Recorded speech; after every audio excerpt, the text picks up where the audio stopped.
Yo, what's up, everybody? Jason Hall here with Ride Detroit. Welcome to Murals in the Market Live special holiday edition. Yeah, we had to move it from Saturday over to Monday. We wanted to give everybody a little time to spend it with the fam, have some fun, get the food in, and then come back today and give you the special edition. Yeah. So thanks for tuning in. I am the Jason of all trades, known on Instagram. I am also the owner of Ride Detroit, the official tour guide for Murals in the Market. So not only do I go live every week with a different artist from the project from around the world, but I also do tours of Murals in the Market. So if you ever want to come out and do a tour, I am here for you. We offer e-bike tours that are generally go in the spring and summer, but we do walking tours all year round. So without that further ado, let me get into last week. And first of all, let me thank Kashink, man. As far as like energy, props, everything that she brought to the table, she covered everything from art to politics to the reality of it. Changed my life, hands down. So shout out to Kashink from Paris. I will be talking to her soon. I'm trying to go to Paris, as a matter of fact, and see what's up with that. I've always heard Paris is dope. So this week's guest, man, I just saw him sign on, so I'm excited. You know, every week I go into this and I'm always like, I can't lie, I'm always like, all right, how's this gonna go? You know, I have a pre-conversation with people, but I some artists I know better than others, some I don't know at all. This is an artist that I did not know until we had our little pre-conversation, and just in the short amount of time, dude really put me on to like the how far his actual creativity stretches, and he's doing something right now that is so necessary right now. So let me see if I can get him. I saw him join in. Let me see if he hit me with that. Without further ado, I'm bringing you Woes. Right now, I think he's in California, but let's get to him. Waiting for him to join. Oh, that's the waiting for you to join. What is up, my dude? What's up, homie? What up? Can you tilt down there? Tilt down a little bit. Perfect. There you go. What is happening? What is going on, man?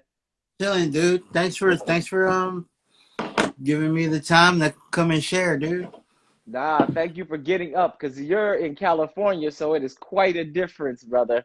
So you're up early. I'm lunchtime in it over here, so thank you. Are you rocking a Hyro hoodie? I am. Ah, that's my dudes, man. That's You know my what it is. dudes. So little like backstory on me before I did this. I used to want to be a hip hop promoter. All right. So everybody looks at the game and they think they can do it better. So Hyro had just done a rave tour where they were touring like rave parties. So I ended up like talking to Domino and them dudes in Lincoln, and the first show I ever promoted was Hieroglyphics. It was the whole crew, all 13 cats. And so I ended up kicking it with them dudes and doing a couple of tours with them. And those are my dudes, man. So to see that hoodie, man, makes me know you're automatically. I mean, I knew we were fam, but we are fam. So that's what's up, for sure, man. So yo, what's up to everybody in the chat? I see the homies chiming in. Yeah, man, definitely. Anytime you see anybody that you know, say what's up. Feel free to, if you see a question pop up, because we do get those, feel free to, answer those as well. Jump in. But let's get started, man, because we got to talk about, obviously, the toys behind you. We got to talk about your project that is going on, the Boom Bap Kids. I mean, that blew my mind alone. But let's get started, man. Okay, so we're going to go way back to, when did you start drawing? When did you start getting the bug for thinking that art might be what I'm going to do? Man, I've been doing art since I was always scribbling on stuff, building stuff, taking stuff apart. Since I could, use the mechanics of using a tool, man. I used to take apart radios and stuff. My parents used to get hella mad because I just wanted to see how things ticked, And then, it comes to Saturday morning cartoons and Kung Fu theater and all that stuff, And it just lined up with all the toys, man. I was a huge toy head. So everything from Mask to G.I. Joe, humanoids, dude, all across the board, you know, like Transformers and stuff. Like I had it all, you know, Star Wars especially. You know, people front on the Mask, dude. Like, Mask was a dope Yo, cartoon, man. Like, for being what it was, and in that time, like, Mask, I was hella into Mask, dude. I was as into Mask as anything else. And when I talk about it, people are like, "What was Mask?"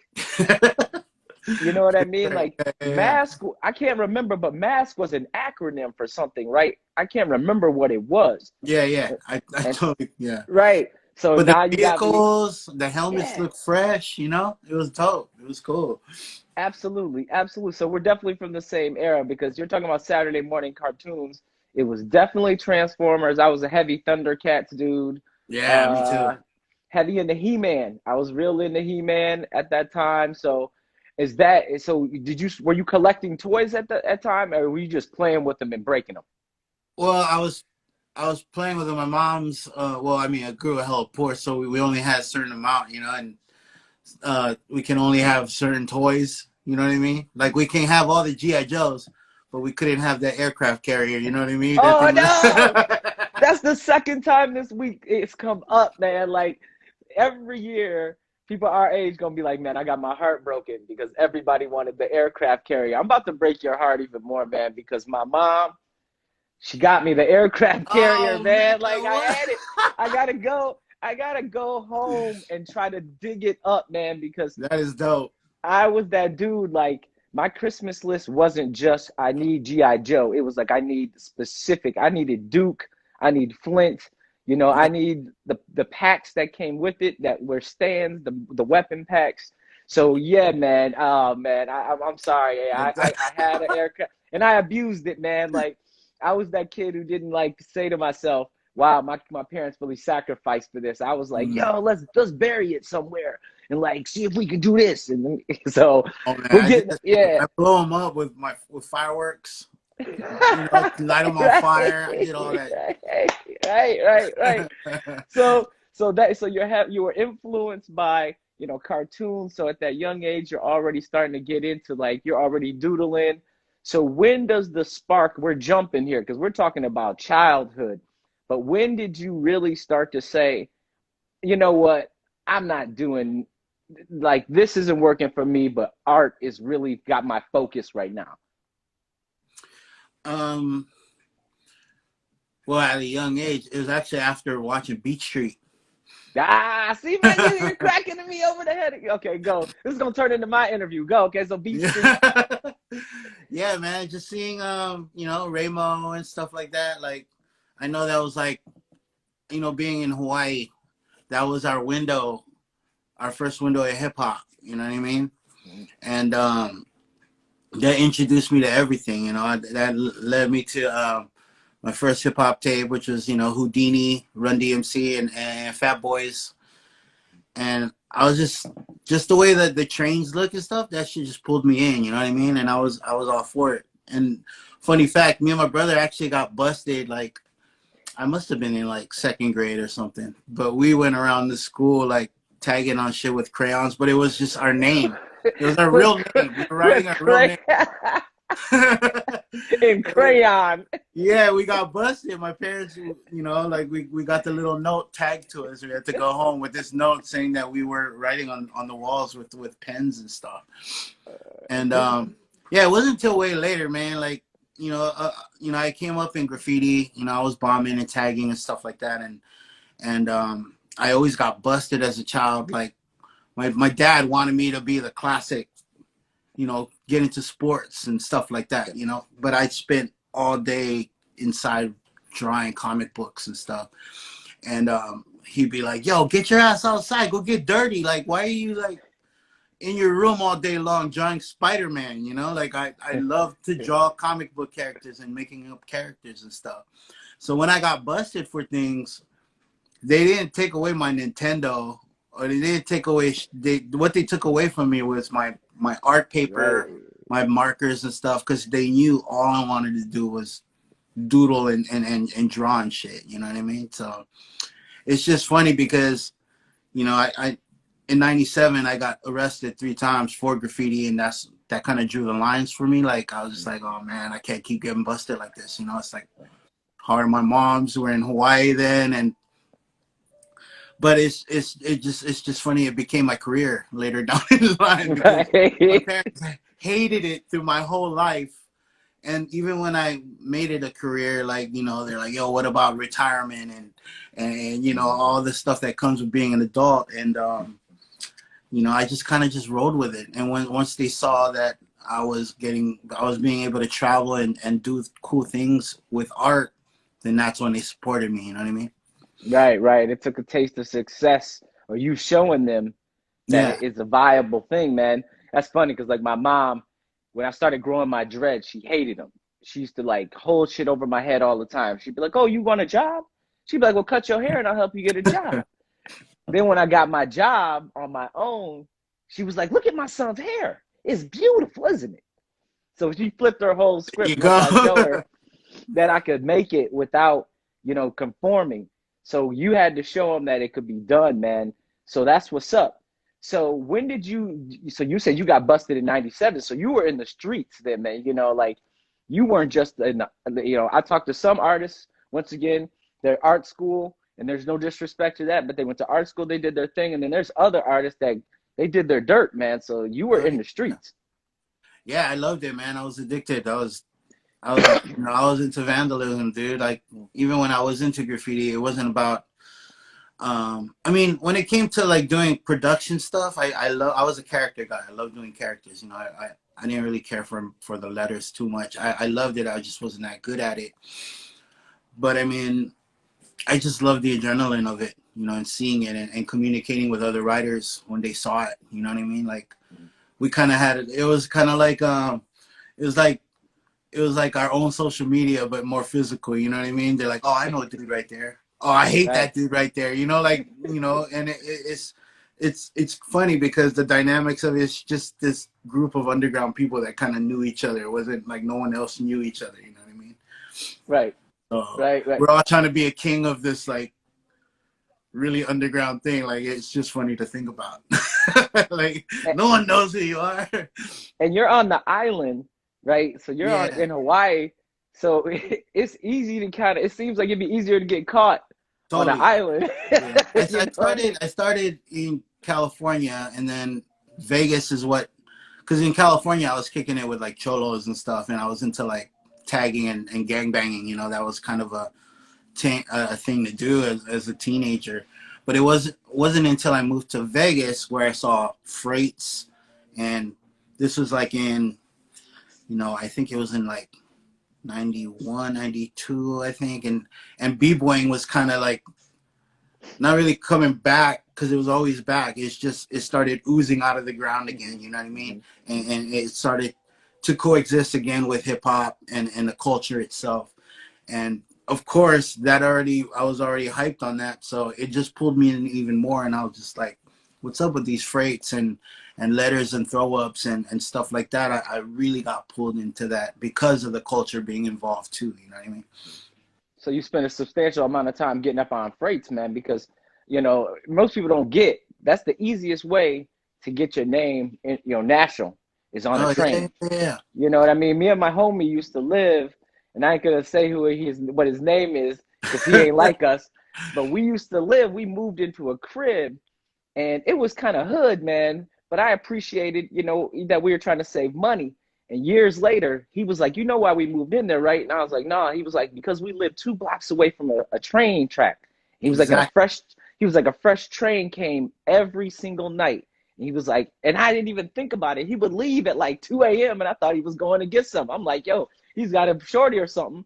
But he was hitting train after train, literally almost every day for a year. So that train was going Oh, across the that's cool. country, and so like his connection to trains was on that level. So people don't really get it when they see art on trains. They just think it's because it's a train sitting there or it's hidden to Yeah, do. But that's the quickest way to get your advertisement out. totally. I was then in Vegas when I was just learning. I was a toy man. I just catch tags and ugly throw ups on the freights and stuff. It wasn't until like way later when when I really got into it in Hawaii is when I started picking up my skills. But I took that knowledge that I learned being in the mainland and taking it back to Hawaii and having this whole different, you know, style and this motivation that the island kids didn't have, you know what I mean? So it kind of put me ahead a little bit. Okay. Okay. So talking about style, at that point, had you started to establish a definite style that was yours, or were you still just sort of experimenting with just art? Oh, definitely. Yeah, I mean, you know, in our days, man, it was all about the hand style, you know? Mm-hmm. You know what I mean? And I mean, I'm not gonna point fingers, but you know, you could always tell who was a writer or who was part of that culture in the scene today as far as muralist goes. You know, their mural can be fire as shit, but then a lot of the times I always judge them on their hand style. And I'll Right. be like, yo, that mural's dope, but yo, what's up with their hand style, man? Like, holy shit, you know what I mean? They gotta work on that or make a So stencil. so hand style, once again, that's a quantifier as far as like you look at somebody, you're like, all right, man, I know where you've been if you don't really have hand style. Like that's another thing is like we're talking culture versus, kind of business. Because a lot of Yeah, people who do murals aren't necessarily from the culture. So yeah. we're talking about hand styles, man. Explain what a hand style is because I know what it is, but to the people that are watching, they don't know everybody doesn't know what it is. Well, your hand style is basically how you sign your piece. You know what I mean? I mean, I love all of it. I love all the murals and stuff. I love all the styles and stuff. But you know, we've already passed that whole thing with street art and true graffiti and so I mean there's still heads that practice that and stuff. But dude, I'm 43, man. Like I don't have time for that kind of drama. So for me it's just the hand style still keeps me connected to my roots. You know what I mean? Because you know that coming up I got a lot of people that judging me. They're like, oh, you know, like he don't know what it is or whatever. You know, like he doesn't know the culture. He's not a graph dude or whatever. So I struggled with that a little bit because I've been painting these panda bears for like 22 years now. You know what I mean? So 22 the hand years. style keeps me connected to letters and it keeps me connected to writers when they see it. You know what I mean? It kind of it's like having your own footwork when you're a b-boy. You know, like that hand style kind of like distinguishes you. You know what I mean? That's how I feel. Absolutely. Absolutely, man. Absolutely. How long did it take you till you were comfortable with? Because me just even writing my name right now, people joke. They're like, your name is exactly the same every time, and they don't understand. Yeah, yeah, I've yeah. written it. I can't hundreds of millions of times, baby. I have notebooks and notebooks and notebooks filled with just my name. How long did it take you till you were like, that's it right there? Years, bro. I was never comfortable with my hand style until maybe up to 8 years ago, and like heads up to the old school heads that have been following me. A lot of my design work and whatever, but I put out products or shirts or toys or whatever. I used to get my brother to do my hand styles for me because I wasn't comfortable for it. Because my brother's an ill hand stylist. He can do everything from like calligraphy to like cholo to like classic, that classic hip hop look, that New York style. Like he was just really good at letters and writing and stuff. I was more of like the character dude. But now Right. I'm comfortable with my hand style. So, Right. Like I said, it took a long time for me to say that I'm comfortable with it. So, all right, how did you start to do the transition? So we're talking about you're getting into art, but so now, when did it get in your radar that this could be a job or like business? Or was it always in your head? Were you always sort of um, cognizant? probably after my first solo show in Hawaii. I had a solo show at this really dope sneaker store. It's still around. It's called Kicks Hawaii. That's the fam right. Yeah, yeah. And yeah, shout out to Ian and Eddie and Chris K. Ooh. The homies. They also started St. Alfred's in Chicago. Mm-hmm. Um, but yeah, they gave me my solo show, and it was like swap meet style. Like I did like maybe it was an experiment too because I had just figured out the panda bear. So I was like during my show I'm gonna put up. I painted like at least 90 panda bears. And I made the canvases out of wood, and then I also did like plush animals. I because I was into like sewing and stuff. So I did plush animals, and I painted on homies, cut and sew Wait, pieces. you made your own plush animals? Yeah, yeah, yeah. And I used to make costumes too, man. Before the term cosplay or whatever. I So you used used to to like. make costumes for like people Oh no, or no, no! I yourself? used to make Ewok costumes because I was, I'm a huge Star Wars head, and I always related Ewoks to Filipinos because they almost speak the same language. They sound Filipino. They look like short, chubby, hairy Filipino guys. So I used to sew them and stuff. But I mean, after that show, basically people could come in and just buy the piece and take it right off the wall. And that's the Mhm. show, you know what I mean? Because it was a sneaker store and it was converted into a show. So the Yeah. show was only up for one night. But yeah, I mean, people came and I pretty much sold I pretty much sold the whole show in that one day and that one night. And it was my first solo, and I just remember not even thinking about the money I had in my pocket because I was just taking money and putting it in my pocket. And that's when my girl was like, "Hey, how much did you make?" And I'm like, "Oh shit, I totally forgot. Like I wasn't even thinking about that." And once I counted the money, and I was just like, "Damn, holy shit! I've never made money like this." It was only like Right. maybe I think it was like $1,900 because the paintings were like $40, $30. It was like cheap. Mm. But to have that wad of money in my hand, I was just like, "Oh my god, I could maybe try this out as a career. Maybe I could keep painting and get dough like this. Pay rent and stuff." Right, man. On So pushing it, and I got that buzz from the show, and I just kept on trying it out. And at the time, man, I worked 4 jobs. I was a forklift operator. I did shipping and receiving. I used to build crates for a moving company, and I worked at a sneaker store and a coffee shop.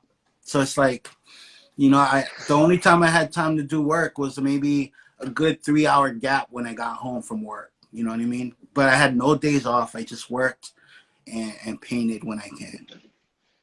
so working at the sneaker shop, what's your favorite your favorite sneaker?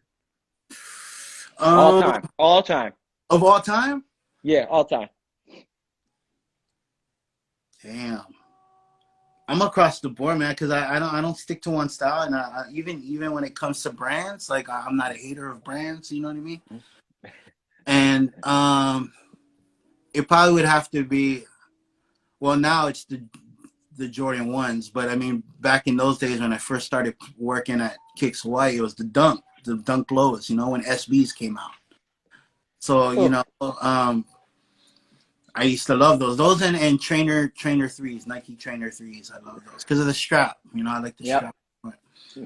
Such an amazing era in sneakers, man. I remember when those dunks started coming out, the SBs, bro. That just for a year they sat on the shelf, and then all of a sudden, once Oh, they caught fire, they caught fire. You know what I mean? But and it's the story you're telling is consistent with every story because back then the sneaker shop was like the barber shop. We was kicking it at the barber, kicking it in the yes, sneaker shop, yes. politicking, and that was the place where you experimented, you tried everything. That was where Mhm. people did their first art shows here, man. So once again, that story is consistent. That was like the ground. A lot of like now that I think about it, man, I used to kick it at shout out to Burn Rubber and Rick Williams. But I Oh, remember when Big that's the homie. Sean used to kick it there, right? And like we used to kick it there, and it was just like continuous creativity going on all levels because it was just nurtured in a place like that, man. So it must have been Oh yeah. amazing. I remember reading about Kicks Hawaii and being like, dude, that is one of the meccas. So growing up, Oh man. you had it right. They helped me out, man. Ian from Kicks, he was the only connection I had to art because before that I had moved to Seattle. I was living in Seattle for 2 years, and that's when I picked up the whole art game. This was like in '99. I moved out there and I discovered a shop called Houston, and at Houston at the time there was they had a prototype of the Futura 2000 Point Man toy figure that was Okay. made out of clay. It was in a glass case, and they had original cause prints. Ryan McGinnis had a piece in there. Money Mark, Delta. Just all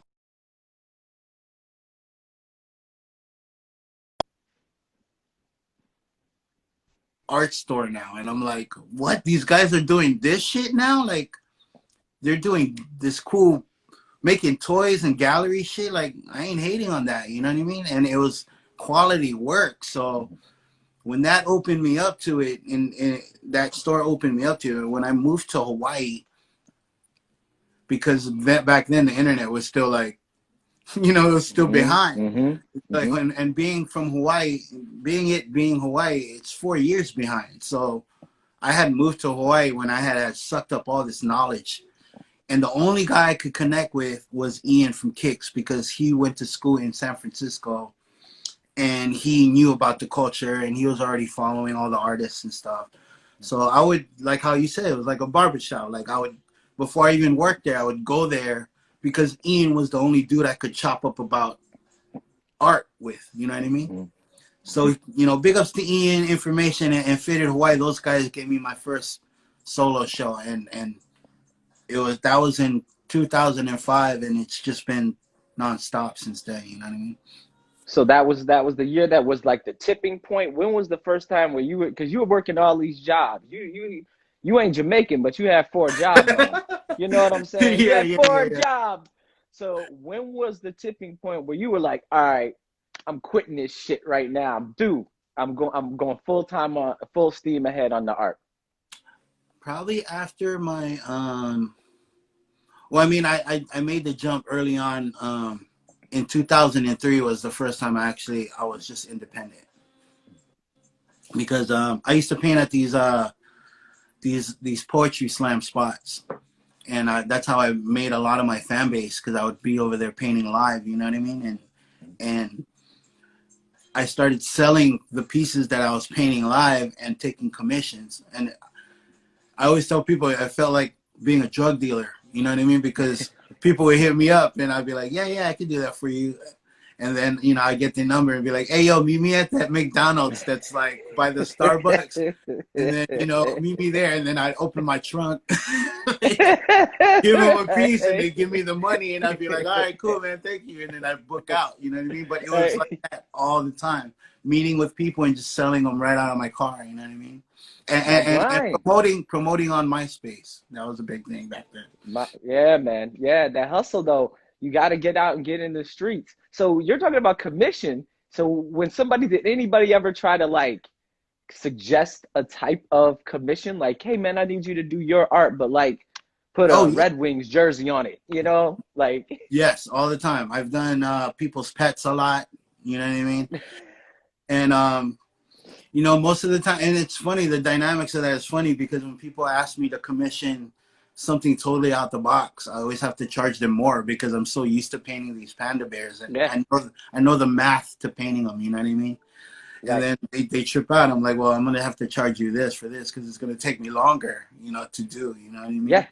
Yeah, but man. a job and a gig is a gig, bro. So I just keep doing it, you know what I mean?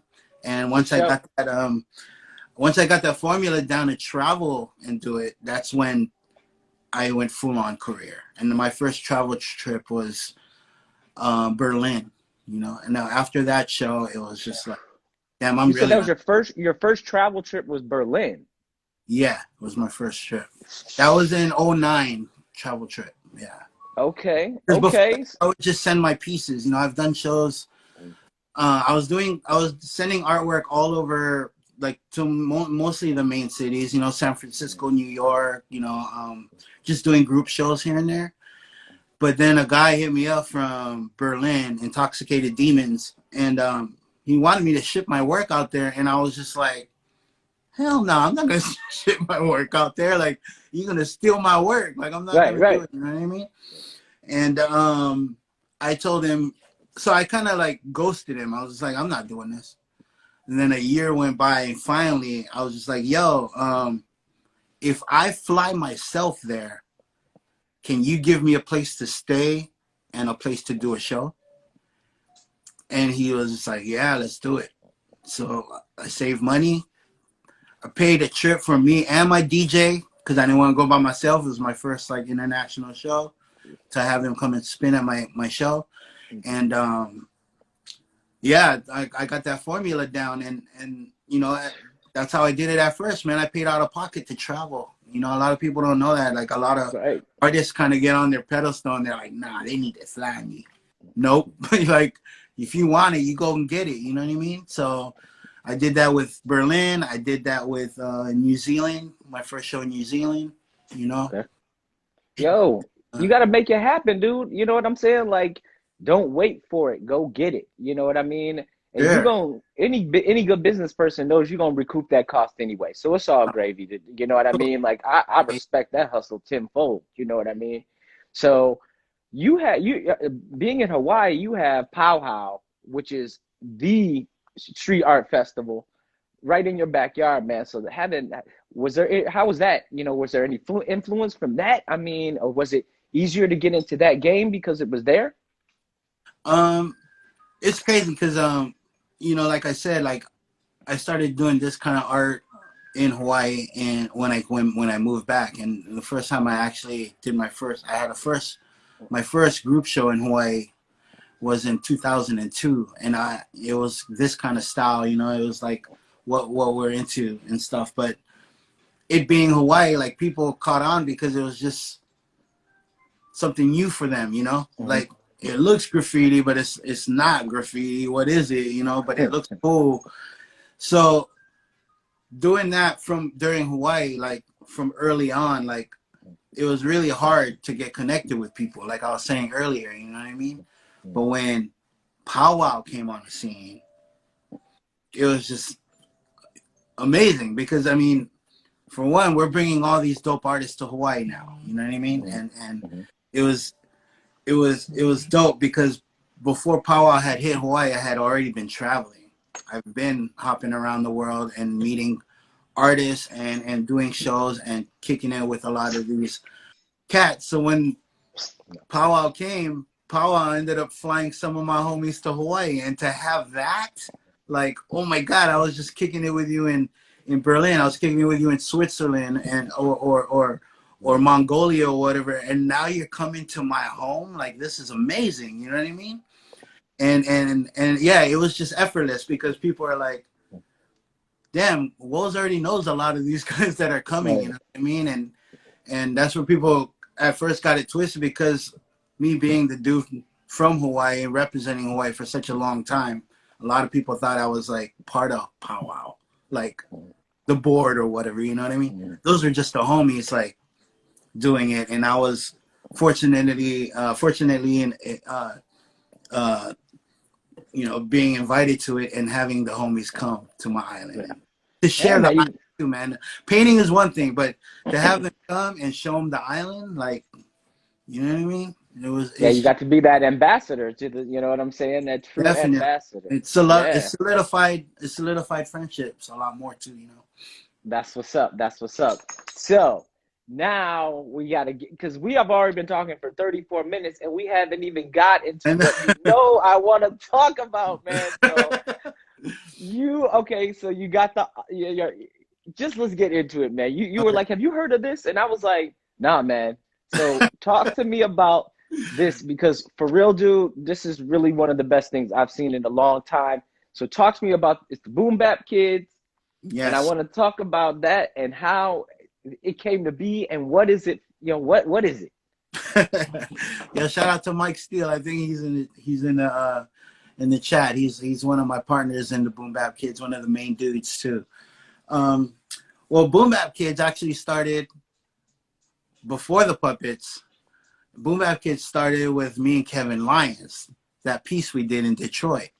Yes. Okay. And, Kevin Lyons is my dog, man, and it's just crazy when you think about how you want to be when you know, when you get to that fine wine age, you know, that OG status. Yes. Kevin is one of those dudes I look up to, man, because across the board, that dude is talented, and his hip hop knowledge, bro. Because, you know, like, I live this shit, man. Like, I've always been about hip hop and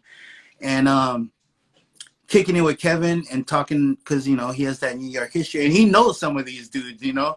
Dante Ross is a homie of his, and Oh I mean yeah. he knows mad fools, you know what I mean? So when we met and we just started talking hip hop, it was just effortless, you know what I mean? So I just kind of made it like I'm thinking about, because I've always been known as being a big kid, so kicking at this wall and painting with him in Detroit was just like, what? For one, I'm a huge Dilla head. I love Dilla, you know what I mean? Yeah, baby.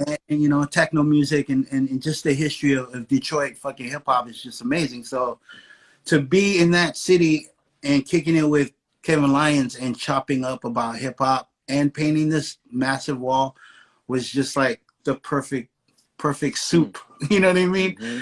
And I'll tell you a cool fact about that wall. Like, so we already knew when we were gonna go to the wall. I already knew in my head, and he knew in his head, like, oh man, the playlist that's gonna go on during while we paint this wall is just gonna be fire. You know what I mean? Because we love doing that stuff. We love making playlists and having music ready or whatever.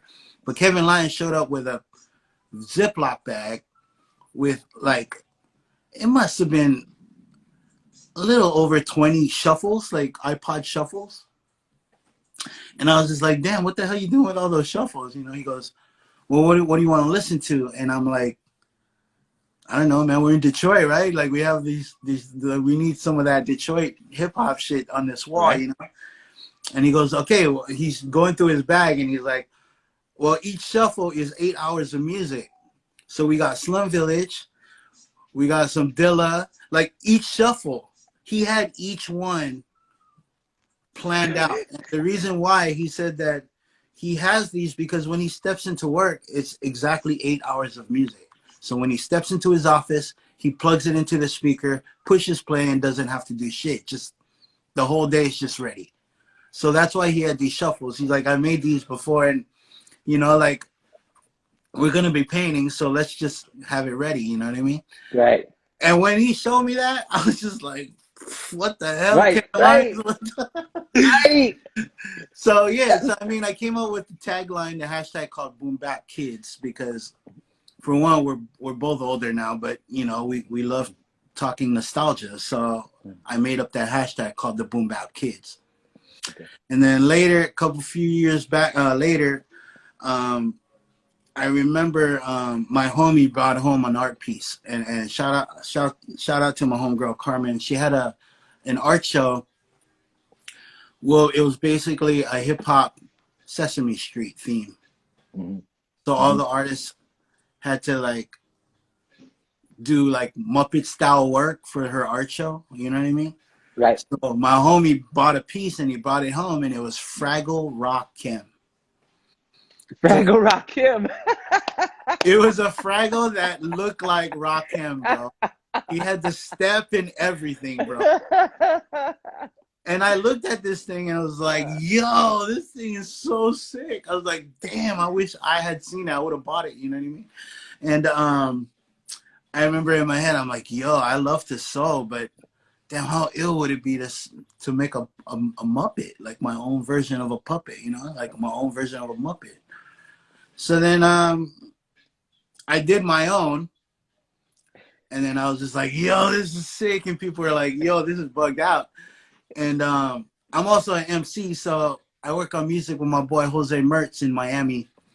And we were just chopping it up, and we are like, yo, well, we should, we had already recorded a song, and he's like, damn, I want to shoot a video. And I was like, yo, I just made a puppet of myself. I was like, yo, we should do the video in puppet form. And he's like, that would be sick. And this is before the last powwow that they had in Hawaii. And I'm like, all right, I'm gonna make your pup. Oh, actually, no, this is the year before. Actually, I made it for Art Basel Miami, and I had it displayed at Art Basel Miami. And during Art Basel Miami, I walked around with the puppet, and I acted like I was walking around Wynwood, looking at murals, and I was shouting out homies, you know, Persuade, like all these guys, like that had murals in Miami. I was acting as a puppet, like walking around, like check out this mural by El Mac, blah blah blah. And the feedback I got from it was just insane. People were like, "Yo, what the hell? Like, dude, hip hop, fucking Muppets, like." Yo, all that's like nostalgia overload. Everyone from their grandma to like little kids were hyped on the puppet. So I was walking around, people would take pictures of the puppet. So then, you know, I made Jose Mertz and myself. And when I got home back to California, we were getting ready for powwow. So I was just like, yo, I gotta make more puppets because I wanna have it because we're gonna do it. I was doing a mural with Kevin. I was doing a mural with Jose Mertz, Dragon 76, and Saturno. And I'm like, I can't just have the Jose Mertz puppet. So I made every puppet. I made Saturno, I made Dragon 76, and then I made a Kevin Lyons because he's the OG, you know what I mean? Right. And I had him on display during Powwow Hawaii, and the feedback even came back even crazier. So I was just like, yo, this is something. So in my head, I'm like, I've been kind of wanting to make a transition out of painting pandas all the time, you know, and work on other things. So in my head, I'm like, dude, I'm gonna make puppets for people, but they will resemble my friends. You know what I mean? And in my head, I was just like, I should make iconic hip hop dudes out of my puppets. And my whole thing is because puppets and hip hop for me is like a nostalgic thing. I'm like, if I'm gonna make a puppet of a hip hop dude that I, you know, look up to, whatever, they're gonna emulate what they look like in the '90s. Right. So you know what I mean? Like if it's De La, it's gonna be the classic De La. You know what I mean? Like that kind of thing. So when I came back home and I got into it, I took a couple commissions and stuff, and I was like, man, this is cool. And I was already working on a project with one of my other crewmates, Silent John. He's an ill DJ, and he's like, yo, we should do a video too with puppets. And I'm like, all right, let's do it. He goes, can you teach me how to make puppets? So I was like, all right, let's do it. So we did a whole thing. This is right when the pandemic started, you know what I mean? So we were masked up. We even had gloves then, you know, like we're just like hella far apart, like trying to teach him how to make a puppet. And we had so much fun doing these little clips. I was like, yo, let's do some funny shit, you know? So we remade parts of videos because that's the original thing I wanted to do on Instagram because it's fun. Yeah. So we remade clips of videos, and we did Bugging Out with Fife, which was super funny to do. And we did the Knots mixtapes, which was a cool one too. And then, you know, we were already planning because I'm a new DJ. Like I've been spinning for maybe 3-4 years now, but you know, I always wanted to document my journey as a DJ, you know, like learning how to spin and stuff. So I was already planning on trying to join Twitch and do something on Twitch.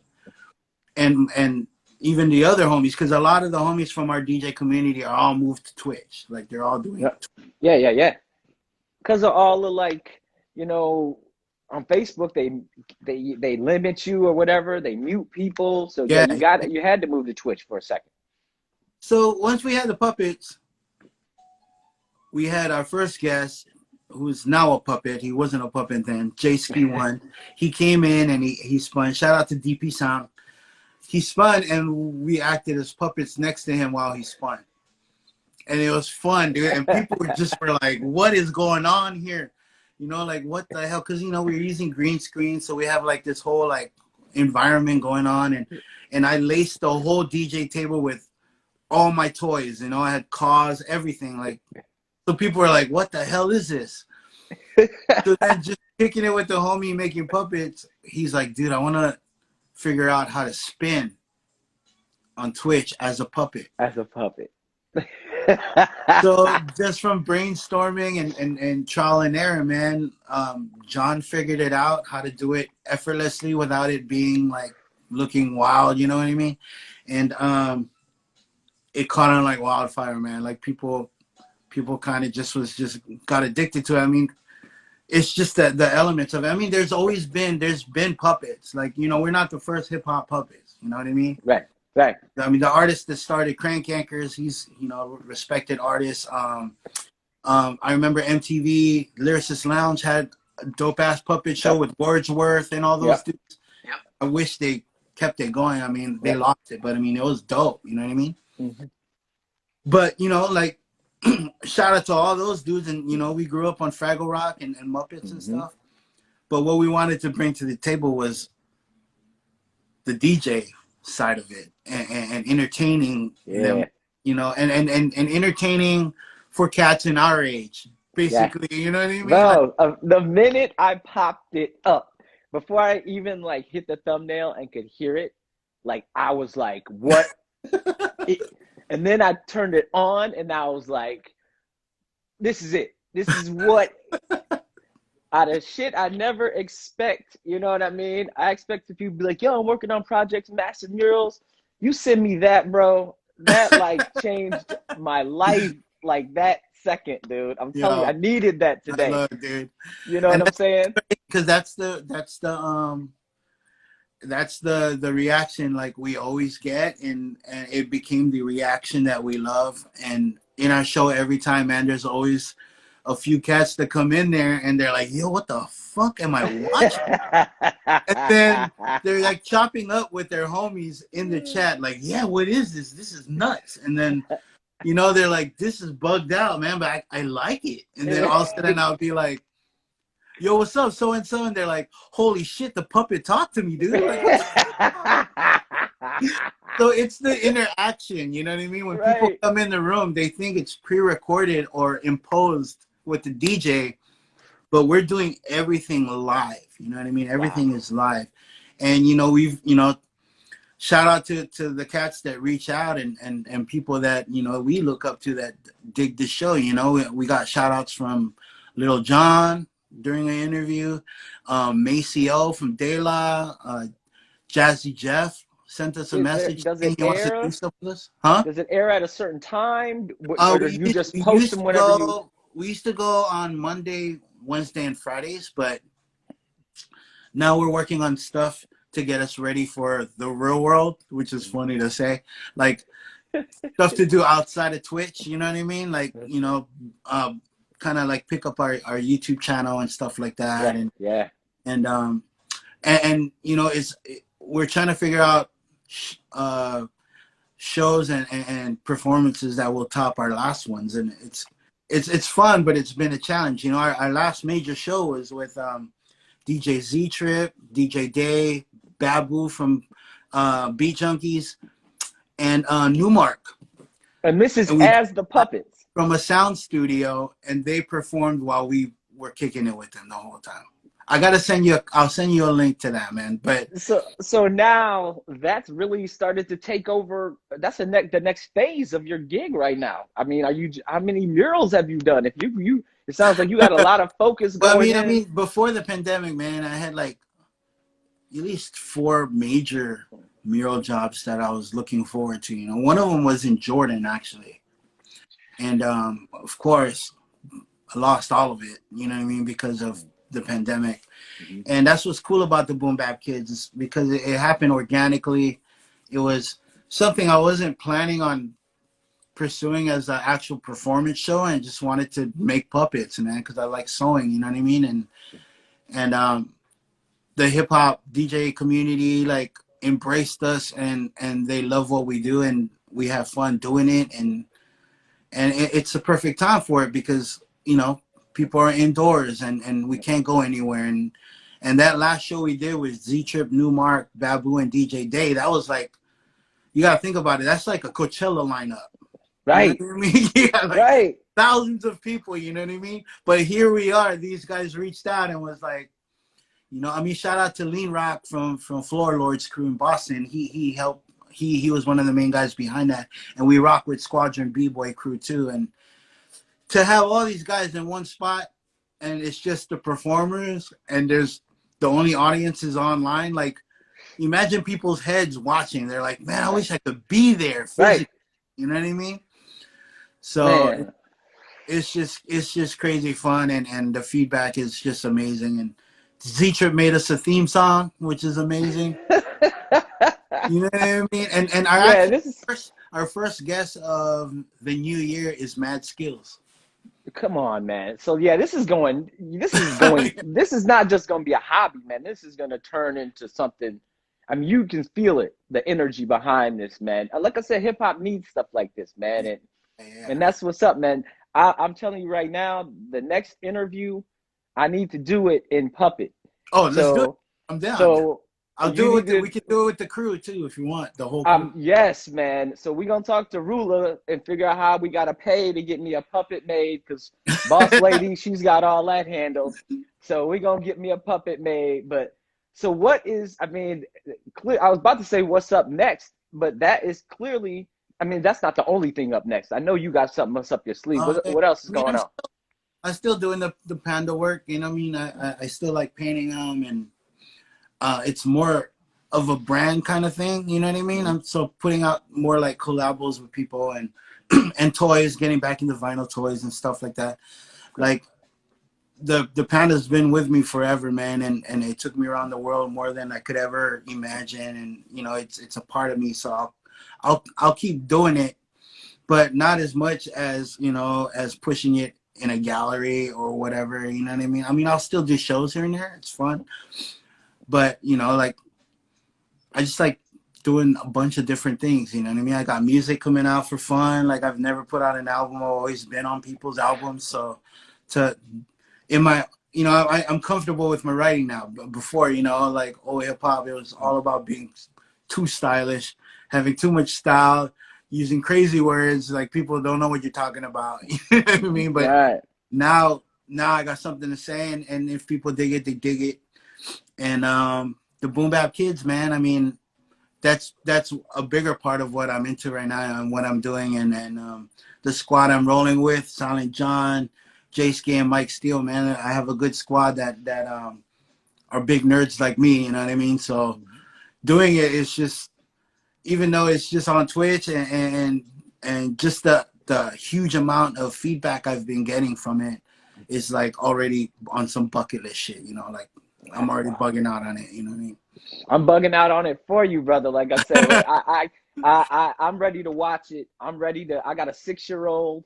I'm Nice. ready to, put that on for her. She just got an iPad Mini, Oh, which I cool. shouldn't. You know what? I shouldn't have bought a 6-year-old, but now I feel a little more comfortable knowing I can give her this kind of stuff to Oh watch man. on it. So, Yeah. man, I want On to. New Year's, we're gonna do a marathon, dude. So we're gonna play every show we've done on I think New Year's Eve and New Year's Day. I think I'll confirm with Mike, but we are gonna play every show that we had going. And dude, it's good, man. There's some crazy things that go on. We've we've done themes, you know what I mean? We did a psychedelic one with a psychedelic rock DJ. We've done a freestyle one where it's like we have a guy named Sleazy B who kind of resembles Stevie B. We did all like classic 90s like and 80s like freestyle music, you know. Yeah, Then man. Give we me had a the info Christmas on special. that.